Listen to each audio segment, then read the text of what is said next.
Hello and welcome to Useful Idiots. I'm Katie Halper. I'm Mary Mate. Thanks so much for being here. Our website is usefulidiotspodcast.com. Please go there to support the show and get bonus content. On this week's show, we are joined by a wonderful guest, Sana Saeed, journalist, media critic.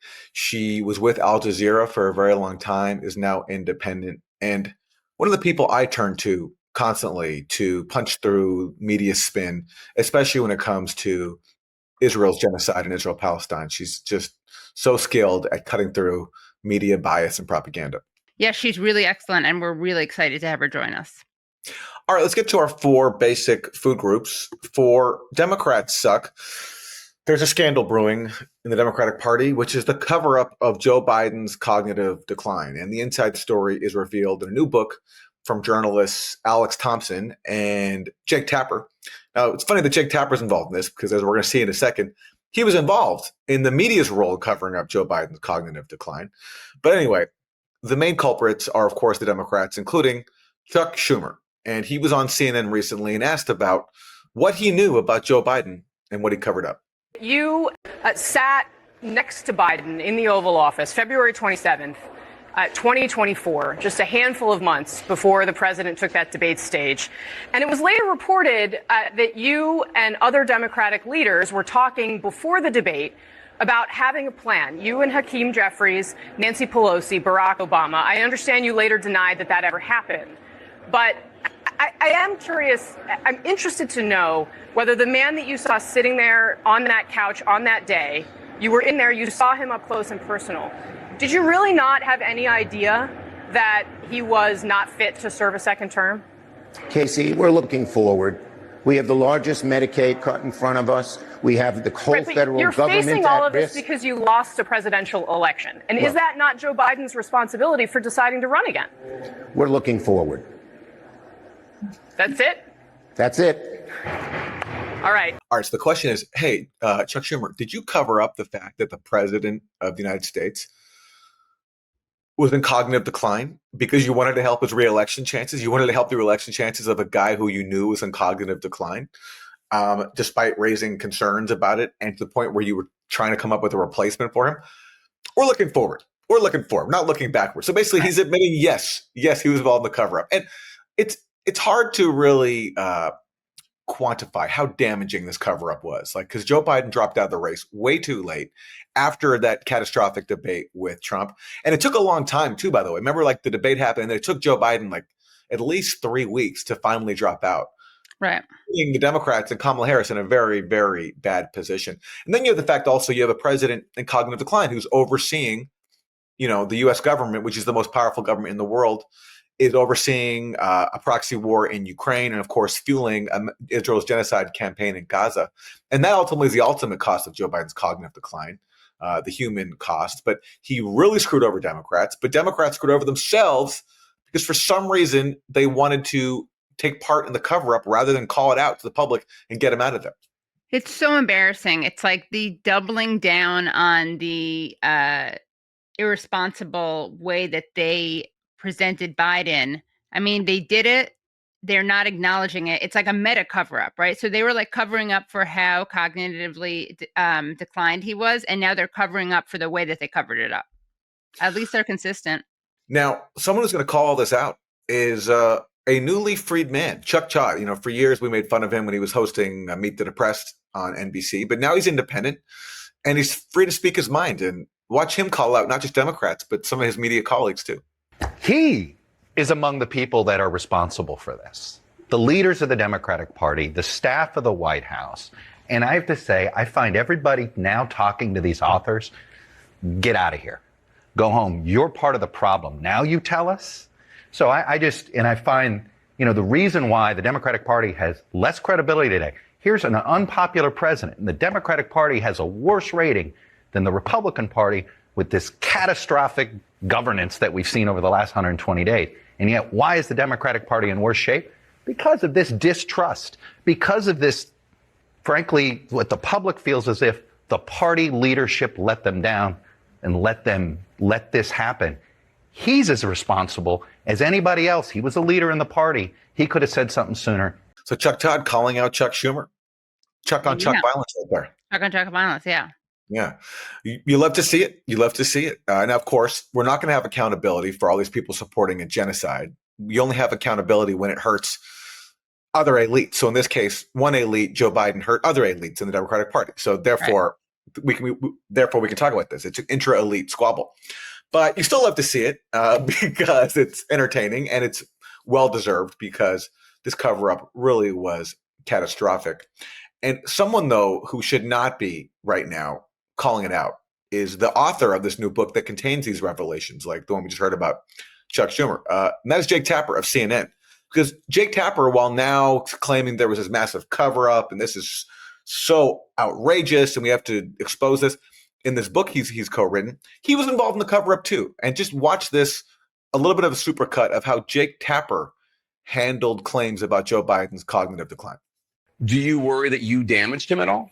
I don't doubt that you got hugs and handshakes behind closed doors today, and maybe even publicly, some of them because they like you personally. But I've heard a lot of really nasty stuff about you from your Democratic colleagues. Sure. I mean, just like, what is he thinking? Exercise in narcissism. I mean, what he was doing there was calling out Dean Phillips. Right. Dean Phillips, who we made fun of, but he turned out to be a brave truth teller and saying that Joe Biden was not fit for a second term. And Dean Phillips really was the prophet of the Democratic Party, who people like Jake Tapper were scolding. Right. I mean, false claims to the Wall Street Journal about President Biden's mental fitness and acuity. He's 81, and his memory, it doesn't seem great. It's not horrible, but I don't understand the outrage. Quote, behind closed doors, Biden shows signs of slipping, unquote. The Wall Street Journal is owned by News Corp, which is run by the Murdochs. Beyond the headline, there is some critical nuance here. The article is mostly based on observations of Republicans, with former Speaker Kevin McCarthy the only one going on the record. They do note in the article that most of the criticism comes from Republicans. Have you heard any concerns from anyone who has met with President Biden about him seeming a little slower? No. The Russians are trying to make us and the public not trust our election integrity. Joe Biden has dementia, all this stuff. Oh, I love that last one. He's blaming the Russians for questions about Joe Biden's cognitive decline. So, Jake Tapper, I mean, come on, come clean, man. Yes, your book has a lot of revelations, but you are not one to be calling out the hypocrisy because you took part in this cover-up too. Yeah, but Aaron, maybe that makes him really qualified to talk about the hypocrisy as one of the foremost hypocrites out there. It's an inside He's an view. insider. He's a cover-up insider, yeah. Right, yeah. Well, for Republican Suck, let's take a look at this interesting interaction between Secretary of Homeland Security Kristi Noem, who's also an out dog killer. She wrote about killing her own dog in her own book. And she was questioned by Democratic Congressman of California, Eric Swalwell, about Donald Trump brandishing a fake image of Kilmar Abrego Garcia, who has been mistakenly, even the Trump administration admits this, mistakenly deported to El Salvador.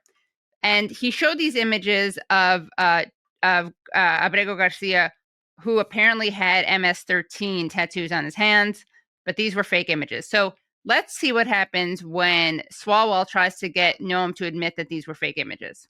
You agree, though, that this is doctored, is that right? The same protocols that are Madam applied Secretary, to every I want you to have individual credibility, law and enforcement. I want you to be taken seriously. Is this doctored or is it not Sir, doctored? I am taken quite seriously. Is it because I doctored approach or my not job doctored? With the importance that the president has given me to do I understand. my job. Is it doctored or not One thing doctored? that's important to remember is that every single time a case is built. Madam against Secretary, I have a individuals, 7-year-old, the a same 6-year-old, and a protocols. 3-year-old. I have a bullshit detector. I'm just asking you, is this doctored or not doctored? Sir, the protocols in the case built against Can you Abrego answer the Garcia question? were exactly the same. Madam Secretary, I don't have you're- any knowledge as to that photo you're pointing to. Okay, can you I take her, don't, sir. can you show her the photo? Walk her the photo down there. No, that one. Please take a look at this photo. It was tweeted by the president on April 21. It's been hanging out there for about a month. So, there's some Republican suckage on two levels. One is the fact that Trump presented fake doctored images. Then Noem covering it up. But also, Noem just sounds like a weird robot. Seems like a Stepford wife or something. She just doesn't actually answer the question. And it's almost skillful the way she avoids the question. She's really committed to the bit of not answering.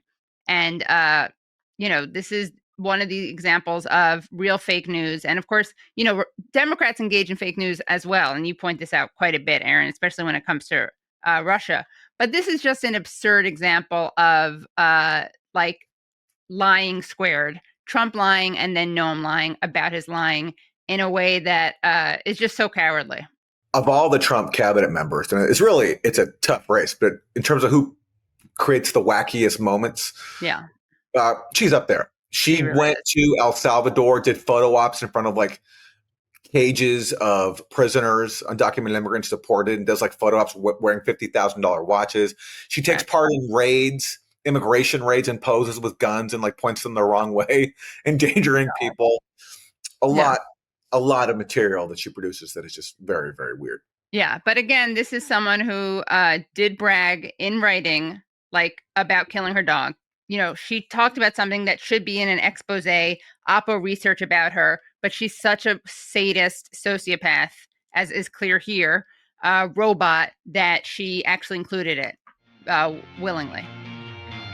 In the tools we use every day, like Google, X, TikTok, and Facebook, we're not the customer, we're the product, being bought and sold to the highest advertising bidder and at the whim of their latest algorithm's decision on what news we should be seeing. You listen to Useful Idiots, which probably means you're pretty skeptical of the trustworthiness we've always been told is the cornerstone of corporate media. It's no surprise these aren't democratic institutions or journalistic endeavors. They're capitalistic businesses tied to driving shareholder value. Thankfully, we found a news platform that doesn't use manipulative algorithms to send you down a rabbit hole. It's Ground News, an app and website that gathers news articles from across the world in one place and shows context about the publication's political leaning, reliability, and ownership, all backed by ratings from 3 independent news monitoring organizations. Here's an example. You can use Ground News to compare reporting on the ceasefire agreement in Gaza. Just search the topic and their platform will show you how each publication, from left to right to center, reports or hides Israel's repeated attacks that broke the agreement. Try it out today. Go to groundnews.com/useful today to get 40% off the Ground News Vantage plan and get access to all their news analysis features. That's groundnews.com for 40% off the Ground News Vantage plan for a limited time only. groundnews.com/useful. Isn't that weird? I want to turn to the announcement from Trump this week that he's lifting all U.S. sanctions on Syria. Now, this is great news for the Syrian people because they've been suffering for a very, very long time under crippling U.S. sanctions. And in fact, Trump said these are crippling and brutal sanctions, which is exactly right. So this is news to celebrate because if these sanctions are indeed lifted, now Trump just can't do everything on his own, but he can do a lot himself, and hopefully Congress will follow suit. This will relieve the Syrian people. But the point I think really to stress here is that these sanctions should never have been imposed to begin with. The sanctions were imposed to help basically destroy Syria, to help advance the U.S. goal of regime change, so the people suffer so much that they help the U.S. government achieve its goal of overthrowing Bashar al-Assad. And the goal was achieved finally last year after a very, very long war, and also a U.S. military occupation that steals Syria's oil and wheat, which also deprives the country of resources. And since Assad's now gone, the official reason for the sanctions can be lifted, right? So even though it's the most cynical thing in the world, what has happened, and I don't think we have the right to destroy other people's economies because we want to overthrow the leaders, at least the decision is good. There's no reason to keep Syrian people in so much pain, especially now that Assad's gone anyway, right? But one person who really articulated what the guiding policy is Democratic Congressmember Sarah Jacobs, and talking about why it's a good thing to remove the sanctions. And it's weird what she says, but it's also very honest and sadistic. And so this is her talking about the lifting of the sanctions on Syria. With the fall of the Assad regime last year, U.S. posture should change and shouldn't continue to punish the Syrian people. So I love this statement because it's an honest statement of fact. Yeah. Now that the Assad regime is gone, we can stop punishing the Syrian people. So she's acknowledging that we've been punishing the Syrian people to help overthrow Assad. And that is basically, it's weird. It's a weird statement because you're basically saying it's okay for us to punish the Syrian people to achieve regime change. But it's also very honest. And it's always refreshing when you hear people speak the truth about what we did. And in the name of helping the Syrian people, we impose sanctions that actually hurt them, as this Democratic lawmaker admits. I mean, I'm impressed because this is something that we see coming from Trump mostly, right? These honest statements that, as I often joke, who said it, Trump or Chomsky, where they will say the same thing, but from different moral perspectives. So Chomsky, of course, would say, for instance, that the sanctions were punishing the people of Syria, but that's a bad thing for Chomsky. Whereas for this woman, it was like, okay, well, now that we are achieved our objective, we no longer have to subject people to collective punishment. And what I like about this statement also is it's a nice reminder of the shared values that our politicians like to tell us are between Israel and the United States. And this is an example of shared values where we see both governments admitting that they like to impose collective punishment on people. And speaking of collective punishment and Palestine, let's, for Isn't That Terrible, take a look at what's happening to Miss Rachel. Miss Rachel is a educator, a child educator. She is a YouTube star, and she's a really positive person. And here are just some examples of the things that she's done when it comes to Palestine. So we have a video of her appearing with a girl from Gaza. Let's take a look at this. And she says, "I met Rahab from Gaza. She is a double amputee who lost her legs in an airstrike. She's the best laugh. She falls a lot, but she gets right back up, ready to play." And this girl is absolutely adorable. And it's and there she is falling, and it's really actually pretty amazing because it's like showing her falling, but it's being playful at the same time. And she discusses the Palestinian Children's Relief Fund there. So let's take a look at something else that she did. Just want to share the doll I got Rahaf from Gaza.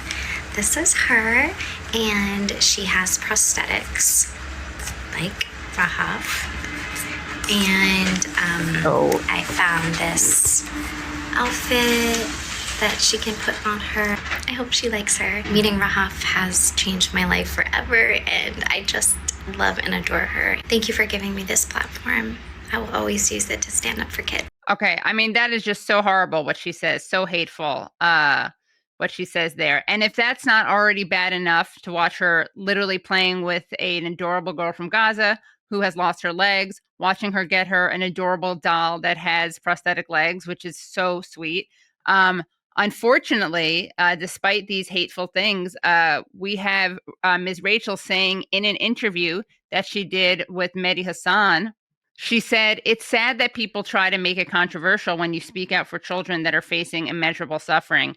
And statements like those, in addition to what she does with the children of Gaza, are just totally inappropriate and hateful, which is why we saw Fox News headline, which said, "From playtime to propaganda, Ms. Rachel defends her anti-Israel posts." But Fox News is not the only outlet criticizing Ms. Rachel. Let's take a look at what NBC says about Ms. Rachel. Ms. Rachel doubles down on support for children in Gaza. Cannot believe she's doubling down on this support. So there you have the range in acceptable opinion in corporate media. You have Fox News vilifying her and NBC framing defending children in Gaza as something that you double down on. Can you imagine some like NBC saying that someone doubled down on supporting the children of Israel? Yeah, basically what these outlets are trying to do is take away one of the most beloved children's educators in the country. Like every parent I know shows their kids Miss Rachel. And because she cares about the children of Gaza, now they're trying to cancel her.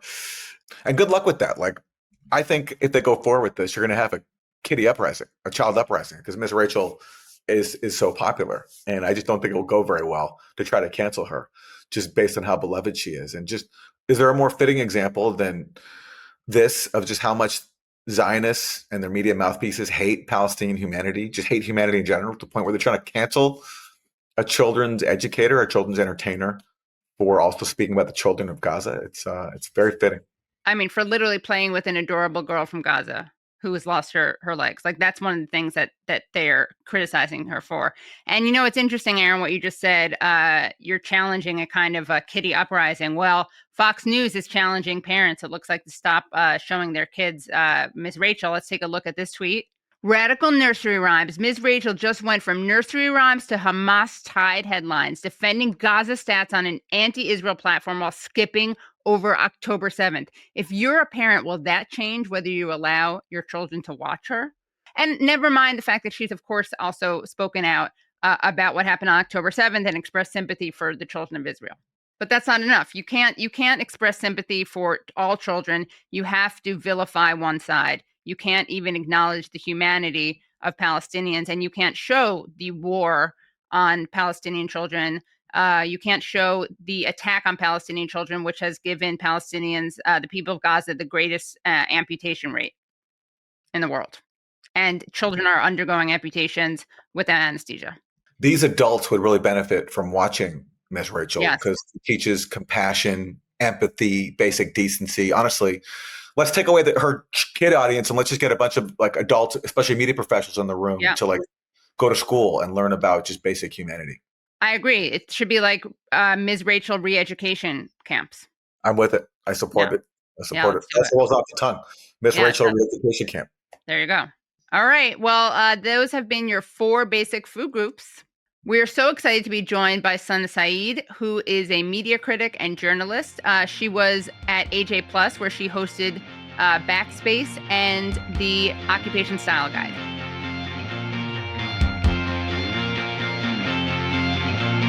Welcome to the show, Sana. Thanks so much for having me. Of course. Want to start off by asking you your thoughts about Trump's recent visit to the Middle East and the idea that we're seeing out there, the suggestion that this is a new era, that Trump is circumventing Israel and things are really shifting. What's your response to that? I think it's really interesting to see how many people across the political kind of spectrum are looking at this trip and saying exactly what you said, right? That, it's a new Middle East, it's a new era. Trump and his administration are circumventing Israel, which is just simply not true, right? Like, yes, he's gone there. He is clearly establishing reestablishing, I should say, stronger economic and military ties with Gulf countries in particular, bringing Syria into the fold as well. And that what we find again and again in like whatever he is saying and whatever reporting is coming out, Israel is not on the back burner. Israel instead features very, very heavily throughout. And even Trump himself has said everything that's happening here is actually good for Israel. Right. And so this whole idea that like, Trump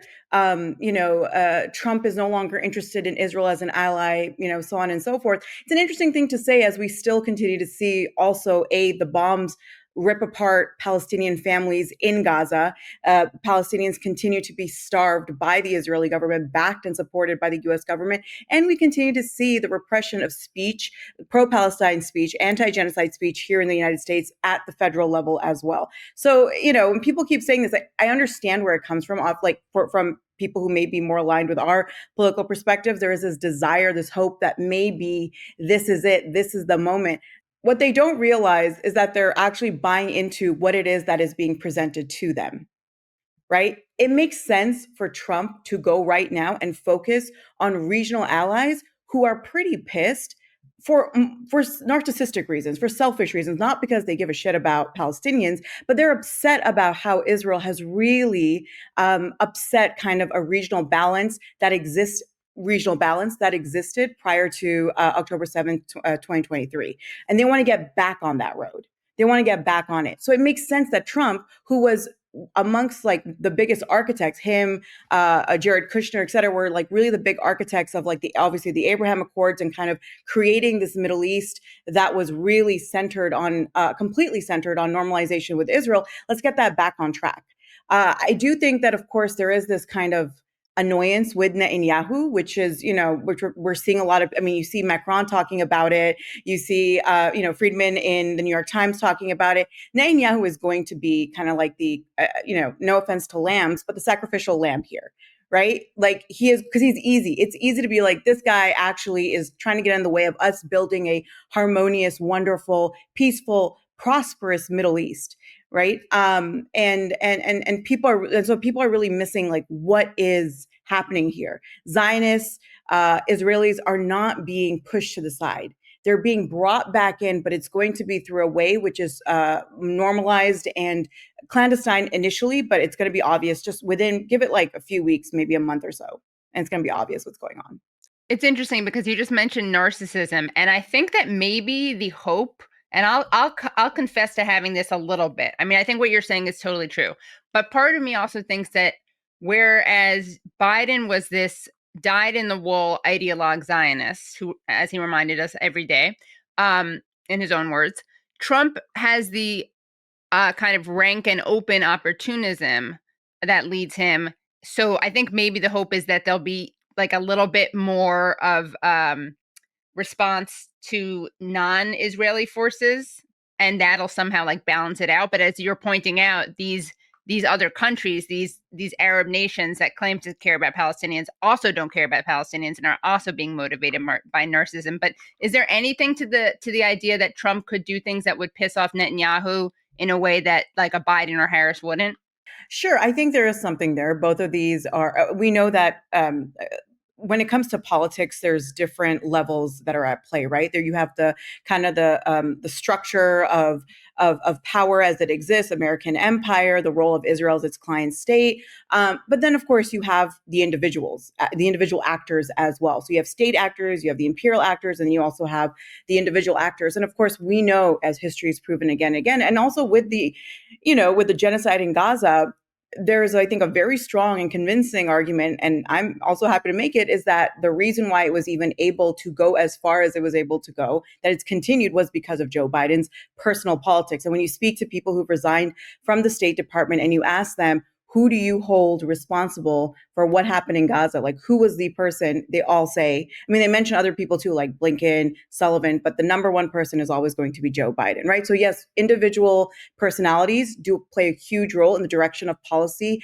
as much as like imperial interests, military interests, industrial interests will play as well. And so because of that, of course, Netanyahu and Trump, they're much more similar than they are different. And those are personalities that are going to clash.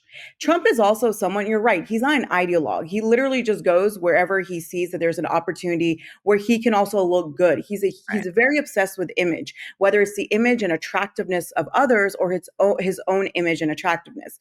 And so even something like securing the release of the Israeli soldier, Aidan Alexander, from Gaza, that, was not just simply a means of like, okay, like get the negotiations going, et cetera, but it also was a way for Trump to be like, I got an American out, right? That's something that he needs some wins.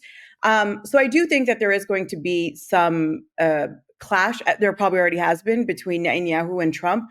Do I think that's going to completely alter the trajectory of American-Israeli relations? No. Do I think it's going to change the larger role that Israel plays in American imperial interests in the region, economic interests, military interests as well? I mean, Israel is a laboratory for American weapons manufacture, for the tech sector as well. No, those things are not going to change. But I do think that a lot of people, especially in the United States, who are sympathetic to Israel, who are Zionists, see the writings on the wall in terms of the ones who are a bit sharper will see the writings on the wall that like, what Israel has done for 20 months straight with the extermination of Palestinians in a campaign that we've never witnessed in the way that we've witnessed it before.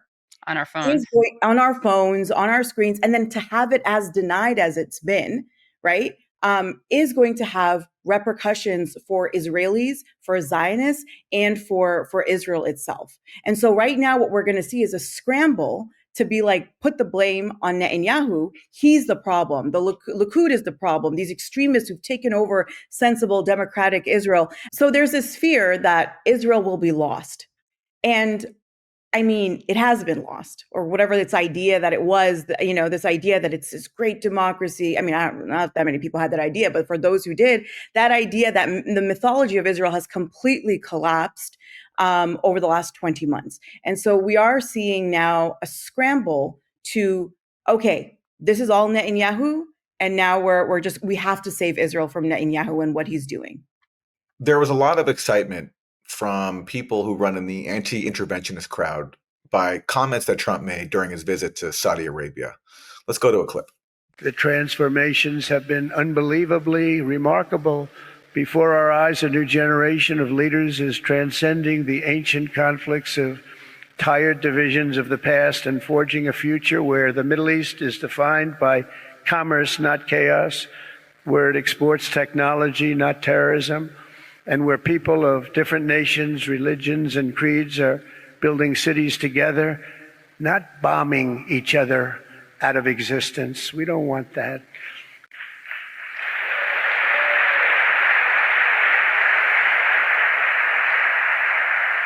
And it's crucial for the wider world to note this great transformation has not come from Western interventionists or flying people in beautiful planes giving you lectures on how to live and how to govern your own affairs. No, the gleaming marvels of Riyadh and Abu Dhabi were not created by the so-called nation builders, neocons, or liberal nonprofits like those who spent trillions and trillions of dollars failing to develop Kabul, Baghdad, so many other cities. Instead, the birth of a modern Middle East has been brought by the people of the region themselves, the people. He's saying here that basically interventionists and neocons have not helped free the Middle East, and that's the extent of his critique of them. He doesn't, for example, explicitly call them out for like destroying societies by invading them, like the Iraq invasion. And then he says, we don't want bombing in the Middle East, but that's what he's supporting right now, bombing people out of existence inside of Gaza. So I think because he used the word neocons, and I understand this because this has to say, when someone uses that word in a pejorative way, I get excited too, but because of their record. But it doesn't sound to me like the sea change that some people are taking from this. I'm curious your thoughts on it. I'm old enough to remember when President Obama went on his gave that Cairo speech, right? I'm old enough to remember what he was saying to the region then as well about what the future of the region could look like, what the relationship between the United States and Middle Eastern countries could look like. I think, words are nice, sure, but nothing that Trump is actually saying is also accurate. And I think when we talk about intervention, we have to understand that intervention is not simply military, right? It's not just military intervention. Intervention looks like a lot of different things, including economic intervention. What's very apparent is that when Trump is talking about, no Western intervention, no quote unquote nation builders, et cetera, coming in and telling you how to run your countries, that's also a very clear message about we're not going to tell you how to treat your citizens. We're not going to tell you how to treat the dissidents in your countries. We're not going to tell you what to do with all these weapons that we're selling to you and giving to you. We're not going to tell you what to do with all the surveillance technology that you're also buying from Israel. We're not going to tell you to do any of that, because so long as we have a business agreement, we're good. So long as you've normalized with Israel, we're good, right? Because also the countries that he's talking to, I mean, sure, Saudi Arabia has not formally normalized with Israel, but normalization was absolutely on the table right before October 2023. We knew that Saudi Arabia was already interested in hiring Israeli developers as early as 2020, as early as 2017, or even earlier than that. So Trump talking about Western intervention and how, we don't need that anymore is, again, it's just like smoke and mirrors. It's smoke and mirrors of rhetoric. That's all it is. And the purpose is to assure these regional, assure its regional allies, Gulf allies, in particular, the UAE and Saudi Arabia, that don't worry, we are not coming for you on human rights abuses, anything that you do within your borders, maybe even outside your borders. We're just interested in basically the bottom dollar line. And so I think everyone I get it, I get the excitement, I get the desire for excitement, but we have to remember that these countries are not, allies on our side either.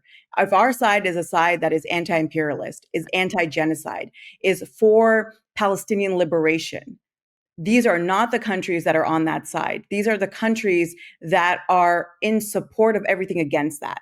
Right. And they've shown that time and time again. Gaza for them, the Palestinians for them are a nuisance. What is happening in Gaza is frustrating for these countries, not because, oh, all these children are being ripped apart by bombs and being shot in the head by quadcopters and whatnot. That's not their concern. Their concern is you really threw us off on the kind of economic and military road that we were on. And you really offset everything that had been created under the structure of the Abraham Accords and where we were heading. That's where that anger is. And that's why, like, sure, they'll give lip service to Gaza here and there, but they don't give a shit. They really don't give a shit. And especially with countries like the UAE and Saudi Arabia, where they see a group like Hamas, like any, like as and they buy into, right, the whole global war on terror kind of structure, right? The UAE talks about quote unquote radical Islam all the time. And of course, its idea of quote unquote radical Islam is like literally any Muslim who practices their faith as well is seen as a threat or has political ideas. So that is, you know, the countries that we're talking about here.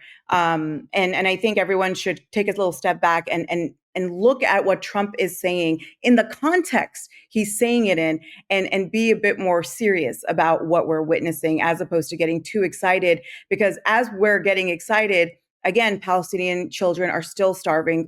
Almost 300,000 Palestinian children are on the brink of death because of starvation, and bombs are still ripping entire Palestinian families apart. Just the other day, I saw this, just, you know, these men, you know, God bless these Palestinian men who were just carrying the limbs of Palestinian children and attaching them to their bodies as they lay on the ground. That is a daily reality still in Gaza.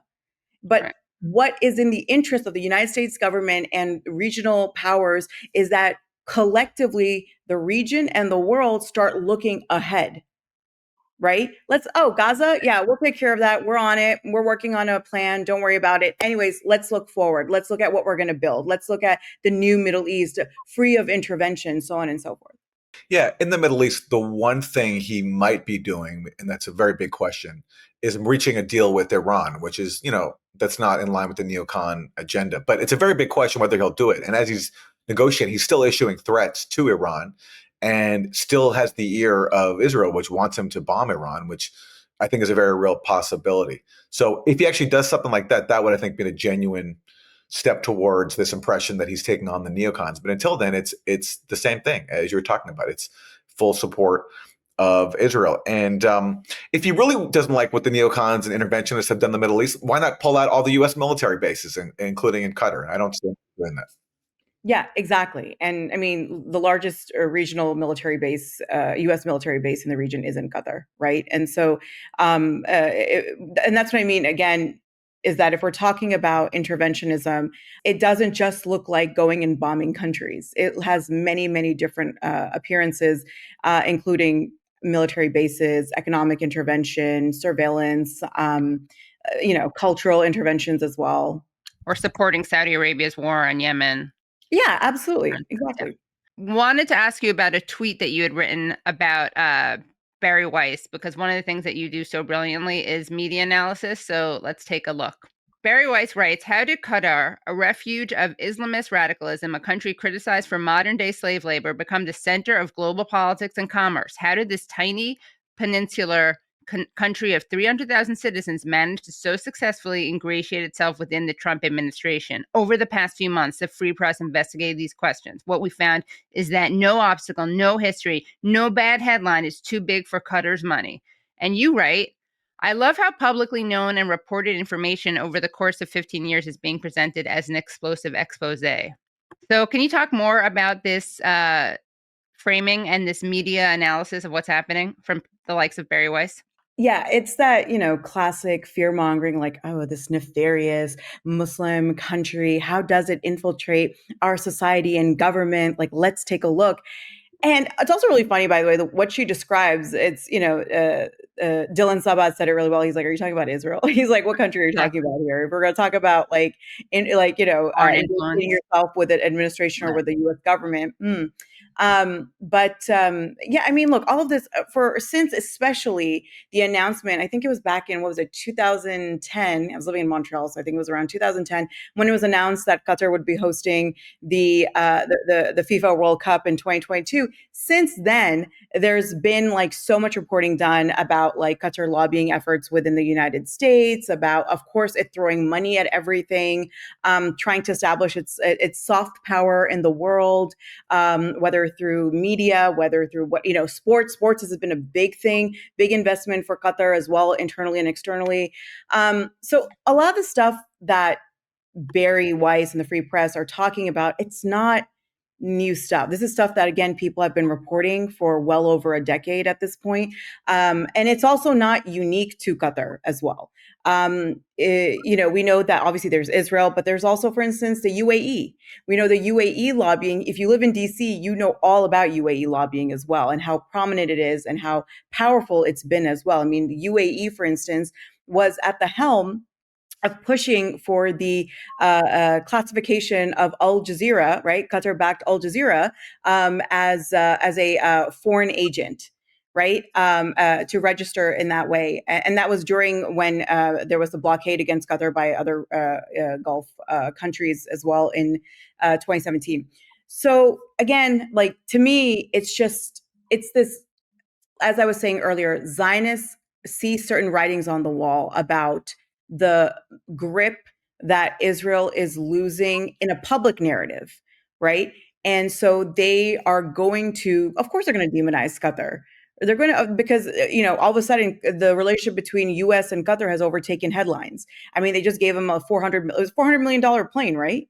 Yeah.